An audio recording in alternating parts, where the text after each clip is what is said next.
கடந்த 10 ஆண்டுகளில் தமிழ்நாட்டின் வளர்ச்சிக்காக 10 லட்சம் கோடி ரூபாயை அள்ளிக் கொடுத்ததாக மத்திய பாஜக அரசு பொய்க்கணக்கு காட்டுவதாக முதலமைச்சர் மு.க.ஸ்டாலின் குற்றம் சாட்டியுள்ளார்.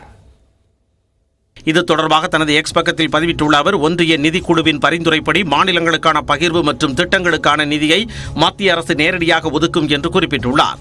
உத்தரப்பிரதேச மாநிலத்திற்கு 18 கோடியே 50 லட்சம் ரூபாயை அள்ளி கொடுத்த பாஜக அரசு பல லட்சம் கோடி ரூபாயை வரியாக பெற்ற தமிழ்நாட்டிற்கு 5 கோடியே 50 லட்சம் ரூபாயை கிள்ளி கொடுத்திருப்பதாக விமர்சித்துள்ளார். இதேபோன்று ஒற்றை செங்கல் கூட எடுத்து வைக்கப்படாத மதுரை எய்ம்ஸ் மருத்துவமனைக்கு 1960 கோடி ரூபாய் நிதி ஒதுக்கி இருப்பதாக மத்திய அரசு பொய் கணக்கு காட்டுவதாக மு.க.ஸ்டாலின் குற்றம் சாட்டியுள்ளார்.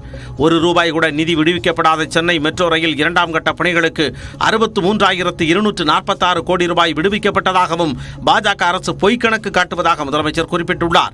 சாகர் மாலா திட்டத்திற்கு 2 லட்சம் கோடி என்று ஒட்டுமொத்த தமிழக மக்கள் காதிலும் பாஜக அரசு பூச்சுற்று நினைப்பதாக மு.க.ஸ்டாலின் விமர்சித்துள்ளார்.